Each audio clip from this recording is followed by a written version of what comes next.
लोकसभा चुनाव को लेकर बिहार में प्रधानमंत्री का तूफानी दौरा जारी है और साथ में जारी है कांग्रेस पर करारा हमला।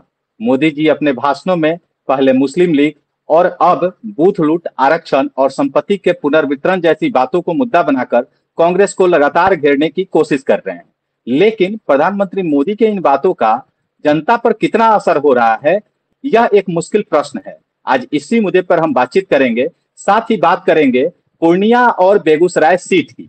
नमस्कार, मैं पीयूष रंजन झा और पॉलिटिकल बैठका के इस एपिसोड में हमारे साथ जुड़ रहे हैं दो बेहद ही खास मेहमान। सबसे पहले हम स्वागत करते हैं असिस्टेंट प्रोफेसर और राजनीतिक विश्लेषक डॉक्टर दीपक भास्कर जी का। हमारे साथ दूसरे मेहमान हैं राजनीतिक विश्लेषक सर्वेश कुमार जी। स्वागत है सर्वेश सर। सर्वेश सर, सबसे पहले हम आप ही के पास आते हैं। कांग्रेस के घोषणा पत्र के हवाले से लगातार मोदी जी बिहार के दौरे में हैं, चुनावी दौरा में पे हैं और वो लगातार कांग्रेस को घेरने की कोशिश कर रहे हैं। अभी अभी कल ही उन्होंने अररिया और मुंगेर का दौरा किया। मुस्लिम लीग, बूथ लूट, संपत्ति का पुनर्वितरण और अब एक नया सिगुफा उठा है कि ओबीसी का आरक्षण छीनकर मुसलमानों को देने की साजिश कांग्रेस और आरजेडी कर रही है। क्या क्या कारण है कि लगातार 10 वर्षों के शासनकाल के बावजूद भी प्रधानमंत्री लगातार ध्रुवीकरण की कोशिश कर रहे हैं? क्या राहुल गांधी ने या कांग्रेस पार्टी ने अपने घोषणा पत्र के माध्यम से एक ऐसी लकीर खींच दी है जिसका जवाब प्रधानमंत्री मोदी को सूझ नहीं रहा? पीयूष, ये भारतीय राजनीति की विडंबना है कि 10 वर्षों तक सत्ता में रहने के बाद एक पार्टी सरकार का मुखिया जनता के बीच जा रहा है और ऑपोजिशन जहां विकास से जुड़े हुए मसलों को लगातार उठा रहा है और सरकार से जवाब की प्रतीक्षा कर रहा है, चाहे मसला महंगाई का हो, चाहे मसला बेरोजगारी का हो, चाहे मसला जन सरोकारों से जुड़े हुए अन्य मसलों का हो। लेकिन 10 साल तक सरकार में रहने के बावजूद हमारे प्रधानमंत्री और उनकी टीम के मेंबर ऑपोजिशन द्वारा उठाए जाने वाले सवालों का जवाब देने की बजाय, आम जनता के द्वारा उठाए जाने वाले सवालों का जवाब देने की बजाय वो पोलराइजेशन की पॉलिटिक्स की तरफ वापस लौट रहे हैं। दरअसल हम समझने की कोशिश करें कि प्रधानमंत्री और भारतीय जनता पार्टी की जो बेचैनी है, इस बेचैनी के पीछे रीजन क्या है, और दूसरा हम यह समझने की कोशिश करें कि इनकी जो राजनीति है, इनकी जो राजनीतिक कार्यशैली है, उसके स्ट्रेंथ और वीकनेस क्या है। तो पहली चीज जो मैं कहना चाहूंगा कि हिटलर के प्रचार मंत्री हुआ करते थे डॉक्टर गोबल्स, और डॉक्टर गोबल्स का कहना था कि झूठ को इतनी बार दोहरा दो कि वो सच लगने लगे। राहुल गांधी के कैरेक्टर असैसिनेशन के कंटेक्स्ट में, कांग्रेस के कंटेक्स्ट में, कांग्रेस की नीतियों के कंटेक्स्ट में और इंडिया अलायंस के जितने भी पार्टनर हैं उनके संदर्भ में अगर देखा जाए तो लगातार उसी झूठ को प्रचारित करने की रणनीति अपनाई जा रही है। और चूंकि सोशल मीडिया से लेकर के इलेक्ट्रॉनिक मीडिया और प्रिंट मीडिया तक जितने मीडिया हाउसेज हैं, जितने संस्थान हैं, जितने प्लेटफॉर्म हैं, उन पर संस्थागत तरीकों से इन्होंने कब्जा कर रखा है, उसे नियंत्रित कर रखा है। तो उसके माध्यम से बड़ी आसानी से ये अपनी बातों को आम लोगों तक पहुंचा पाने में कामयाब हो रहे हैं। पहली बात जो करना चाहूंगा। दूसरी बात जो कहना चाहूंगा कि दरअसल मुझे लगता है कि रणनीतिक दृष्टि से उन्होंने 2024 में वही चूक की है जो चूक 2004 में एनडीए के वाजपेयी जी के नेतृत्व वाली एनडीए सरकार के द्वारा किया गया था। इंडिया साइनिंग इंडिया कॉन्सेप्ट की जो टाइमिंग थी, कहीं ना कहीं मुझे लगता है उसने साइनिंग इंडिया मूवमेंट की कचूमर निकालने के लिए सरकार के विरोधियों को पूरा समय दिया, और इसलिए जब साइनिंग इंडिया कैंपेन जो है पॉलिटिकली पे करने का समय आया, तब तक उसका भांडा फूट चुका था। इस बार भी अगर देखा जाए तो मुझे लगता है कि राम मंदिर के जरिए इन्होंने पोलराइजेशन की लार्जर स्केल पर जो पहल की, शायद ये 22 जनवरी की बजाय अगर ये पहल 10 मार्च या 20 मार्च के आसपास की जाती तो शायद इनके लिए पॉलिटिकली ज्यादा कन्वीनियंट होता और राम मंदिर का वोट में ट्रांसलेशन कंपैरेटिवली बेहतर तरीके से हो सकता था। लेकिन इतनी जल्दी और इतने एग्रेसिव तरीके से इन्होंने उस समय कैंपेन शुरू किया कि उस एग्रेसिव तरीके से शुरू किए गए उस कैंपेन को अगले 3-4 महीनों तक जारी रखना ये प्रैक्टिकली पॉसिबल नहीं था। और इसलिए मुझे लगता है, मैं ये तो राम मंदिर के मसले और उसके इम्पैक्ट को मैं खारिज नहीं करूंगा, लेकिन मेरी अपनी जो समझ कहती है वह यह कि राम मंदिर का मसला इन्हें पॉलिटिकली बहुत पे नहीं करने जा रहा, इनके वोट बैंक में कुछ ऐड नहीं करने जा रहा है। हाँ, राम मंदिर से एक फायदा इन्हें जरूर हो रहा कि इनके समर्थकों का एक वर्ग जिसमें नाराजगी बढ़ रही थी, जिसमें असंतोष बढ़ रहा था और कहीं न कहीं उनके इनसे छिटकने का जो खतरा पैदा हुआ था, कहीं न कहीं राम मंदिर का मसला उनको छिटकने से रोकेगा और कुछ हद तक उस असंतोष को काउंटर बैलेंस करने का काम करेगा। अगला बिंदु जो मैं रखना चाहूंगा वह यह कि दरअसल फर्स्ट फेज के दौरान जो इन्होंने नारा दिया अब की बार 400 पार, और इस नारे के कंटेक्स्ट में भी मैं कहना चाहूंगा कि शायद ये नारा इन्हें बैकफायर कर रहा है, क्योंकि यह कहीं ना कहीं एक कह लीजिए इनके समर्थकों में आत्मतुष्टि के भाव को जन्म दे रहा है और कहीं ना कहीं इनके समर्थक मान करके चल रहे हैं कि हम लोग हर हालत में 400 प्लस करने जा रहे हैं, और 400 प्लस करने जा रहे हैं तो उस स्थिति में कंप्लेसेंसी का खतरा जो है वो बढ़ जाता है। उन्हें ये लगता है कि जब इतनी चीजें आ ही रही हैं तो बूथ तक जाने की जरूरत क्या है, या नहीं भी गए तो हमारा काम चल सकता है। तो फर्स्ट फेज में देखा जाए तो फर्स्ट फेज तक जो इनका पॉलिटिकल कैंपेन रहा है और फर्स्ट फेज में लोअर टर्न आउट के बाद इनके पॉलिटिकल कैंपेन की भाषा जितनी तेजी से बदली है, विमर्श का विषय जितनी तेजी से बदला है, यह कहीं ना कहीं इनके आंतरिक बेचैनी को दर्शाता हुआ आ रहा है। देखा जाए कहां 400 प्लस की बात हो रही थी, कहां सट्टा बाजार फर्स्ट फेज के पहले इन्हें 340 सीटें उपलब्ध करवा रहा था, वहीं फर्स्ट फेज के इलेक्शन के बाद सट्टा बाजार इनके पीछे 311 सीटों पर दांव लगा रहा है। और सेकेंड फेज का जो कल चुनाव हुआ है उसके बाद सट्टा बाजार में जो है 294 के आसपास सीटों की संभावना जताई जा रही है। मतलब यह कि इलेक्शन कैंपेन जैसे जैसे आगे बढ़ रहा है वैसे वैसे देखा जाए कि इनके सट्टा बाजार में इनके जीतने की संभावना और सीटों की संख्या में निरंतर कमी आ रही है। और इस निरंतर कमी के साथ इनके बॉडी लैंग्वेज में जो परिवर्तन आ रहा है, लगातार आप देखें इनके बड़े से लेकर के छोटे नेता तक हिंदू मुसलमान पर पूरी तरह से उतरे हुए हैं, मंदिर मस्जिद पर पूरी तरह से उतरे हुए हैं। बजावता इनके उम्मीदवार बजावता इनके ट्विटर हैंडल से बीजेपी बिहार के एंगल से रामलला के नाम पर वोट मांगे जा रहे हैं। कर्नाटक के उम्मीदवारों के कंटेक्स्ट में भी ये चीजें उभर करके आ रही हैं। तो ये तमाम चीजें ये बतला रही हैं कि कहीं ना कहीं मतलब ये इनका फ्रस्ट्रेशन जो है वह कहीं ना कहीं इनके जो डिस्कोर्स के विषय है उस डिस्कोर्स के विषय की इनकंसिस्टेंसी को सामने ला रहे हैं। और इन्हें अब लग रहा है कि अगर 2024 की चुनावी बैतरनी हमें पार करनी है और खींच तान कर अगर हमें बहुमत तक पहुंचना है तो अकेला पोलराइजेशन की यह पॉलिटिक्स ही उन्हें वहां तक पहुंचा सकती है। और यहां पर एक बिंदु और मैं जोड़ना चाहूंगा कि 2019-2014 के इलेक्शन और इस इलेक्शन की अगर तुलना की जाए तो आप गौर करेंगे कि 2014 के इलेक्शन में भी 2019 के इलेक्शन में भी मुसलमान मुखर थे, मुस्लिम मतदाता खुल करके सड़कों पर थे, समाज में उनकी सक्रियता थी और उनकी उस सक्रियता अति सक्रियता ने इनके पोलराइजेशन की पॉलिटिक्स को सफल बनाने में अहम भूमिका निभाई। लेकिन इस बार देखें लार्ज स्केल पर देखेंगे मुस्लिम वोटर साइलेंट हैं, वो सड़कों पर उतरने से परहेज कर रहे हैं, सभाओं में जाने से परहेज कर रहे हैं, उन्हें किन्हें वोट देना है ये डिसाइडेड है।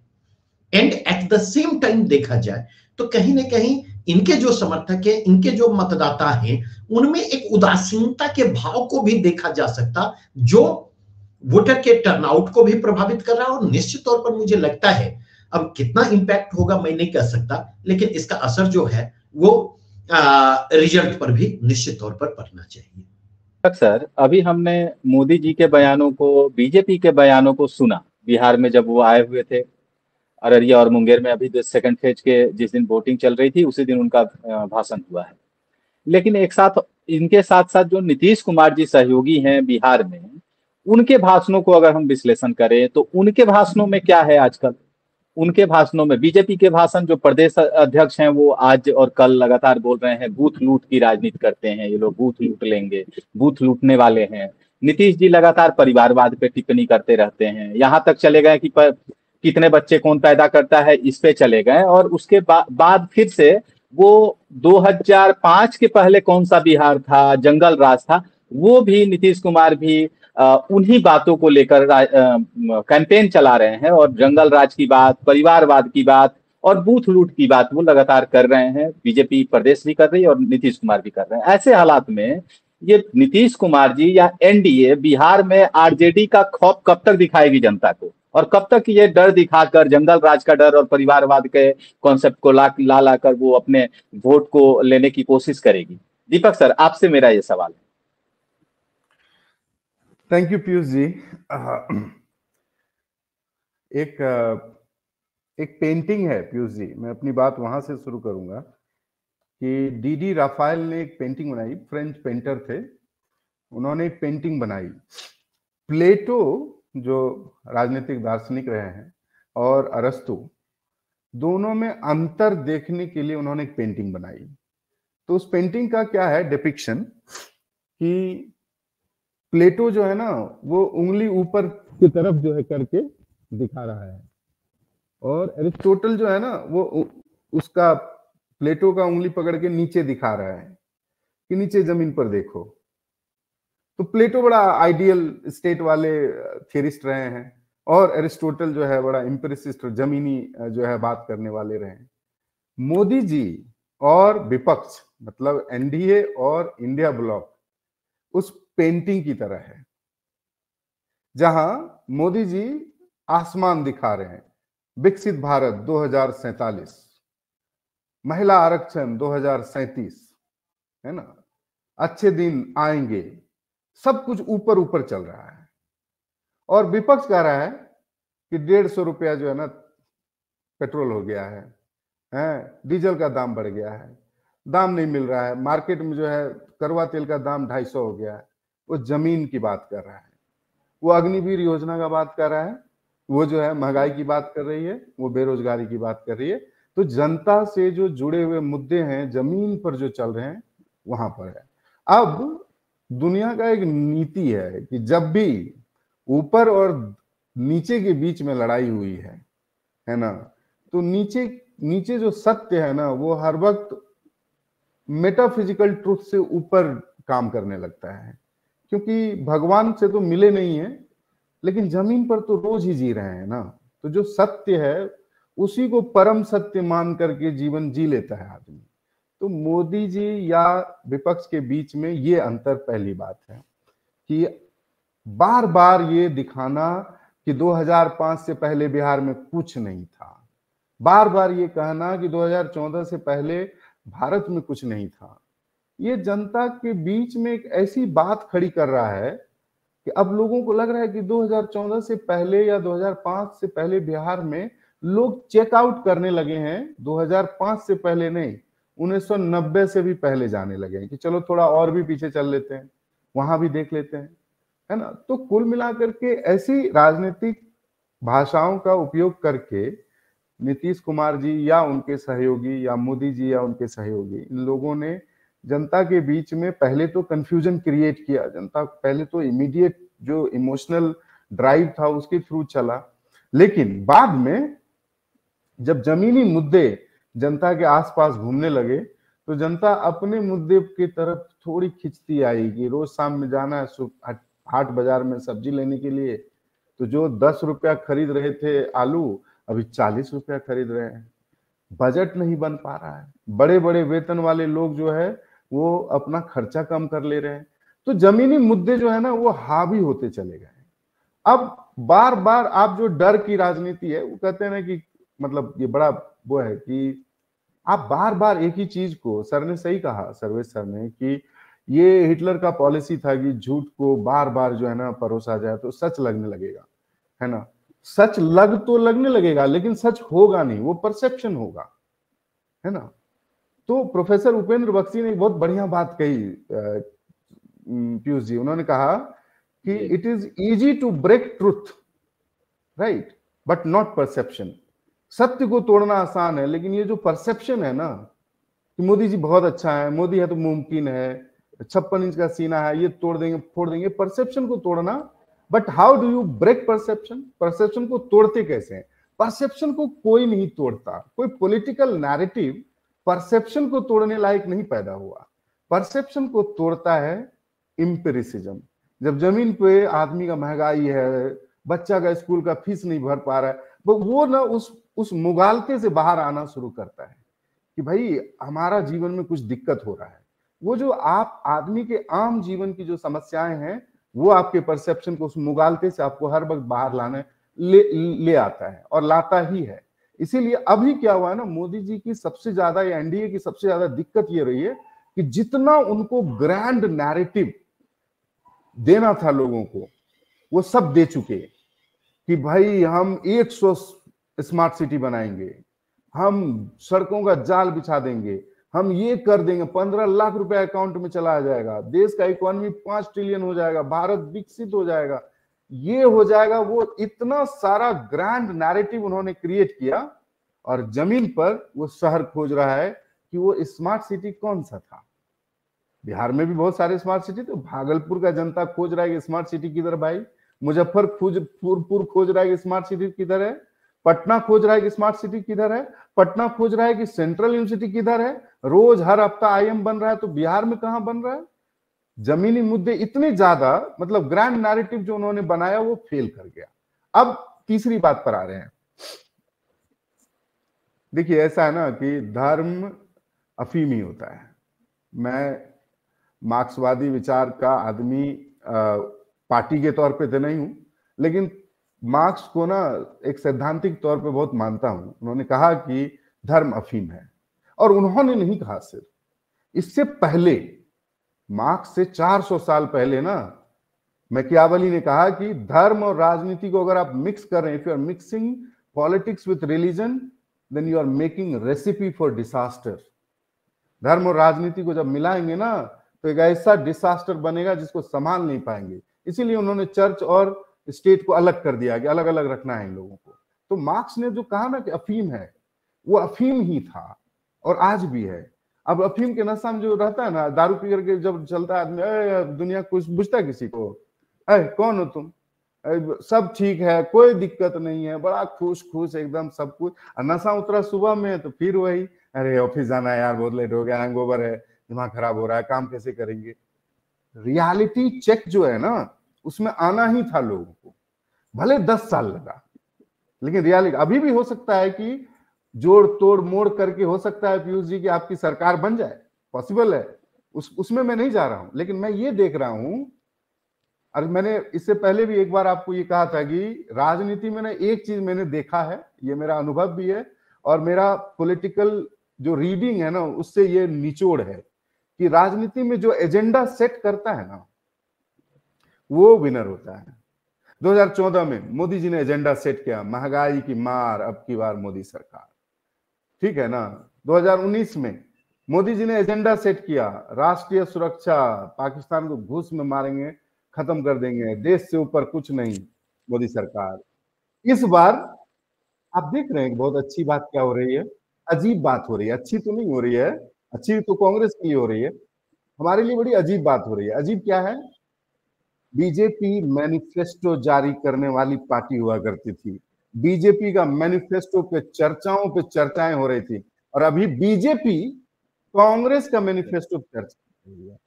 मतलब आपने जो कहा ना कि क्या राहुल गांधी ने लकीर खींच दिया, मैं तो कहता हूं लकीर खींच नहीं दिया है, घेर दिया है, घेर दिया है चारों तरफ कि तुम ना मेरे मैनिफेस्टो के सिवा कोई बात नहीं करोगे।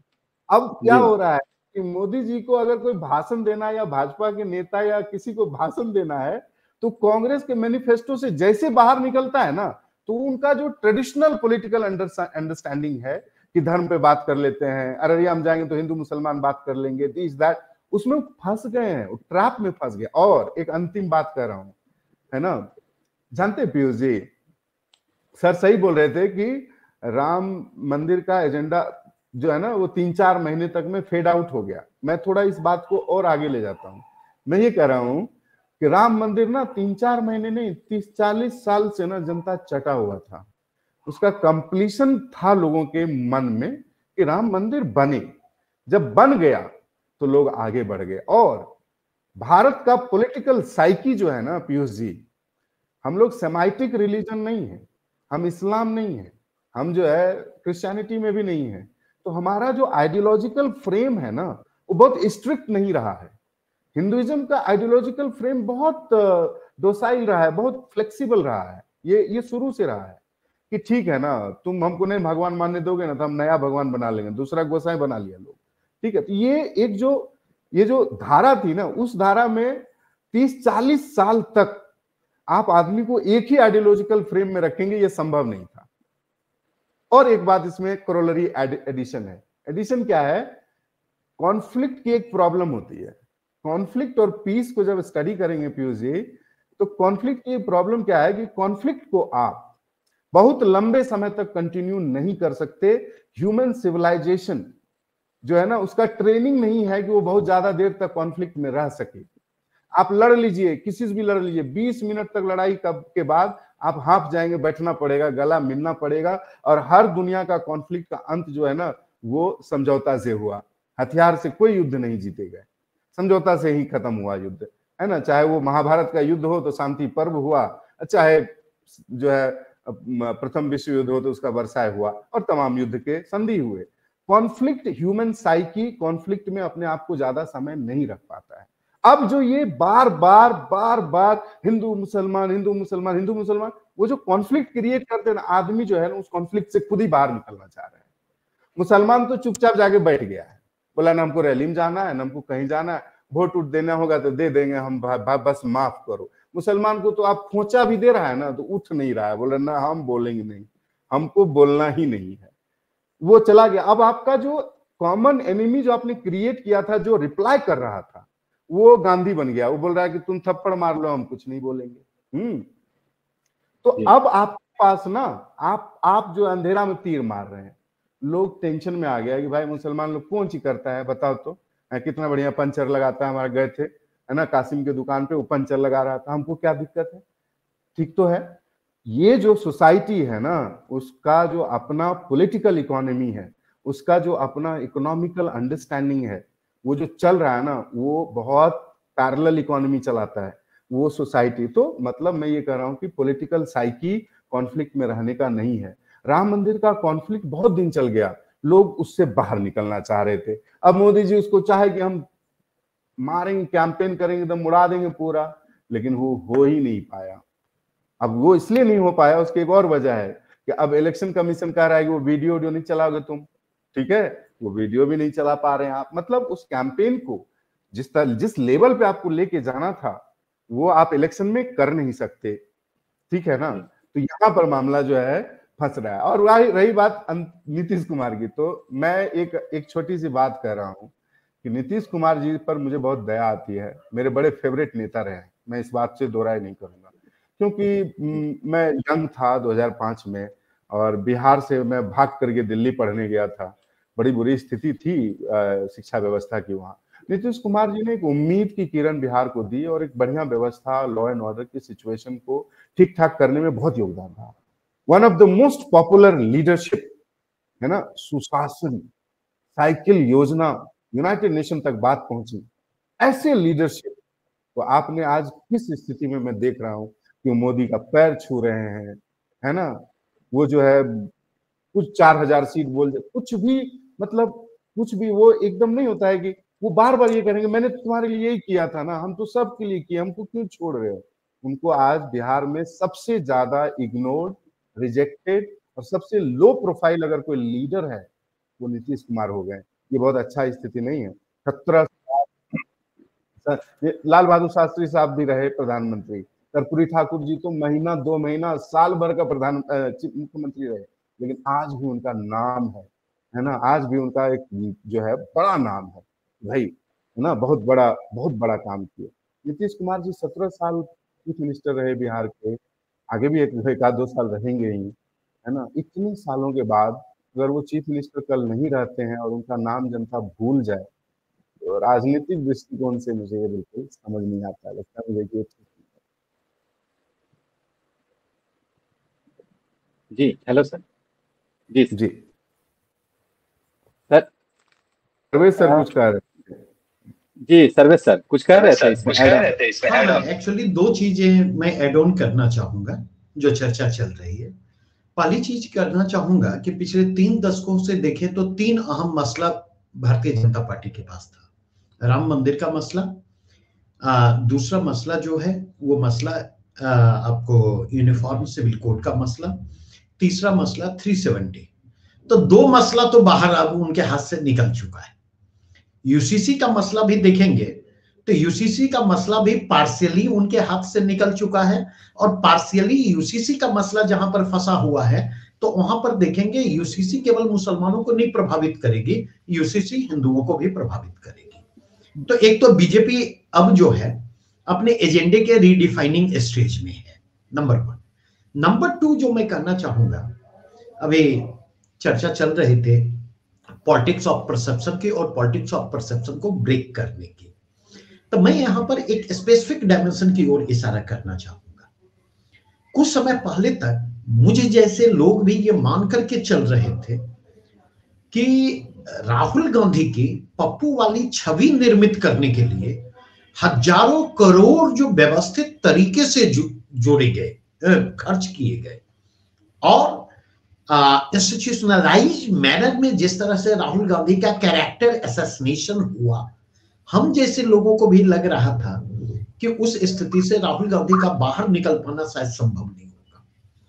और मैं यह कह सकता हूं कि निश्चित तौर पर राहुल गांधी की जगह कोई भी दूसरा आदमी होता तो वैसी स्थिति में अपनी नॉर्मलेसी को बनाए रख पाना उसके लिए नियर अबाउट इम्पॉसिबल होता। अब फर्क कहां आया है? राहुल गांधी जी ने 2 चरणों में जो यात्रा की है, करीब करीब 3700 किलोमीटर की नॉर्थ साउथ टू नॉर्थ यात्रा जो हुई पैदल, और सेकेंड फेज में जो उन्होंने करीब करीब 7000 किलोमीटर की या 6500 किलोमीटर की जो भारत जोड़ो न्याय यात्रा की है, इसने 3 काम जमीनी धरातल पर किया है। उसका फायदा लोकसभा चुनाव 2024 में मिलता है नहीं मिलता है यह मेरे लिए मायने नहीं रखता, लेकिन उसका इंपैक्ट लॉन्ग टर्म इंपैक्ट होने जा रहा है। इसका लॉन्ग टर्म इंपैक्ट जो पहला होने जा रहा है वह यह कि इसने जो है राहुल गांधी की पप्पू वाली छवि जो थी उसको तोड़ी, और आज के कंटेक्स्ट में आप राहुल गांधी से सहमत हो, राहुल गांधी से असहमत हो, भारतीय समाज का एक बड़ा तबका राहुल गांधी की बातों को गंभीरता से ले रहा है। वो उसे वोट करता है या नहीं करता है यह दूसरी बात है। दूसरा इसका बड़ा फायदा जो हुआ है कि राहुल गांधी ने इस यात्रा के जरिए उस यूथ क्लास को अप्रोच किया है, और साथ ही साथ भारतीय समाज का जो मार्जिनलाइज सेक्शन है उसको उसने अप्रोच किया है। और देर से जब उसने उनके मसले को उठाया तो उन्हें यह लगा कि कोई मतलब ऐसे मसलों पर चर्चा करने की बजाय जिसकी उनके संदर्भ में प्रतीकात्मक से अधिक अहमियत नहीं है, उनके जेन्युइन कंसर्न को लेकर चर्चा करने के लिए तैयार है। और यही कारण है कि राहुल गांधी आज जब मूल मसलों पर बात कर रहे, ऑपोजिशन अगर मूल मसलों पर बात कर रहा है तो जनता उसके प्रति जितनी रेस्पॉन्सिव है उतनी रेस्पॉन्सिव मंदिर मस्जिद या इस तरह के वाहियात मसलों के प्रति रेस्पॉन्सिव नहीं है। तीसरी चीज जो कहना चाहूंगा, इसने कांग्रेस के रिवाइवल का आधार तैयार किया है।